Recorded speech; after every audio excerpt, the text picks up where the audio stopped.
have long-term plans, Zarek, and I prefer to avoid distractions. So go back to Ravnica. Be the hero. Tell them it was a tough fight, but in the end, you triumphed. And by all means, show them the arm and tell them I'm dead. You do that, and we both win. War of the Spark was the conclusion of a storyline that began all the way back with the 2015 set Magic Origins. The heroic Gatewatch manages to defeat Nicol Bolas, and you know what? We've discussed all of this before. What we haven't talked about is, what now? Now that Nicol Bolas is defeated, where does the story go? Leading up to War of the Spark, the stories were interconnected, each tying into an overall Gatewatch arc in some way. For almost 5 years, we had heroes with a clear goal: stop the villain. It was a bumpy road in the end, but we did get there. But after that, it's been 2 years now since War of the Spark's release, and it seems like now the Magic lore is composed of nothing but loose strings. None of the stories released since War of the Spark have had much to do with one another. Some are even contradicting previous entries in the lore, though that is a video for another time. We've had lulls in the story's continuity before, a lot and often, but this time it feels different. Right now, it feels like the story team is trying to weave a larger tale, but for whatever reason, things keep falling through. The story of Ikoria and Zendikar Rising both ended with sequel hooks hinting at a greater narrative, and the Phyrexians, perhaps the greatest villains in Magic's history, have been popping up again. Despite that, there has been little indication that the plot is really moving forward. This has a lot to do with the way we get single set visits to worlds, but right now a lot of the Magic story just feels brief, short.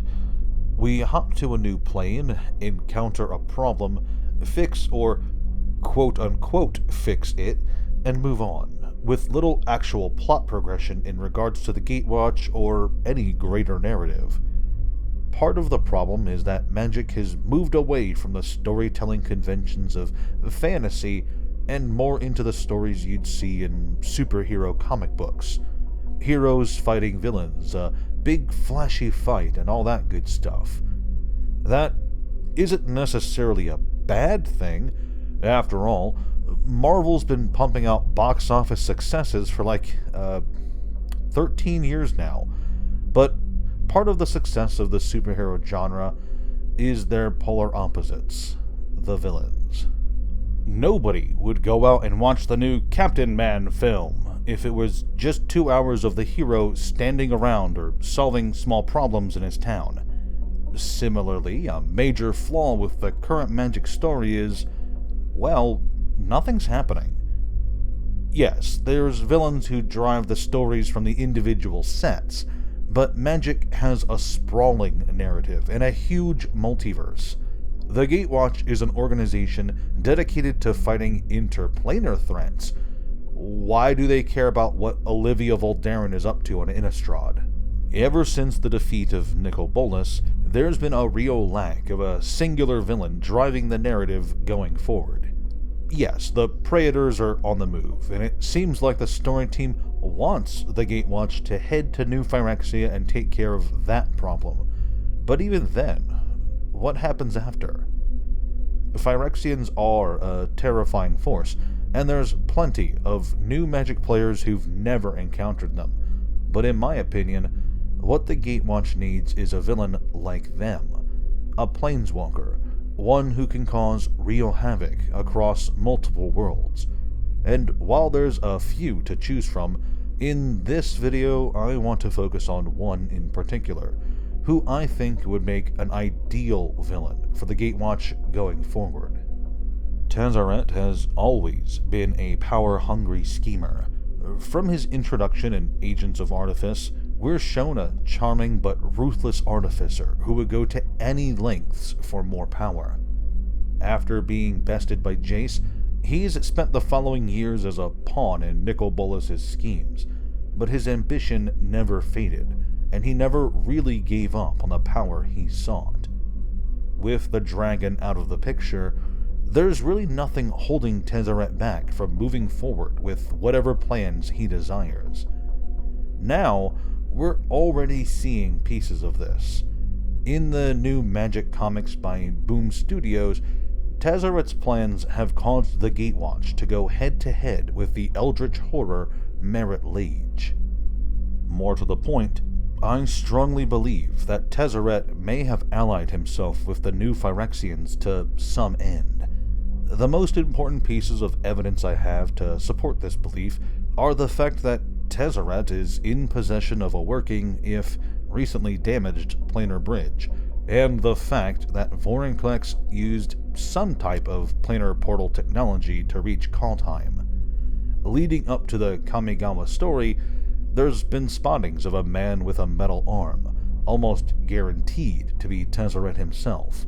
And we also have strong reason to believe Jin Cataxius is on Kamigawa for his own nefarious reasons. Tezzeret already has some clout with the Phyrexians.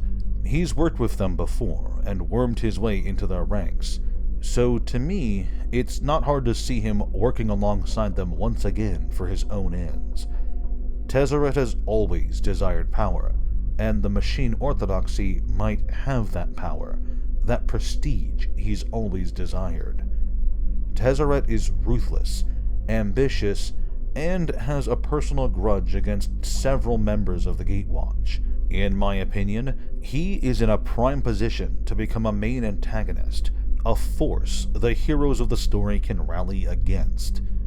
Maybe what we're seeing now could be the first steps to the recreation of the Infinite Consortium, an organization that could easily operate as a sort of villainous parallel to the Gatewatch.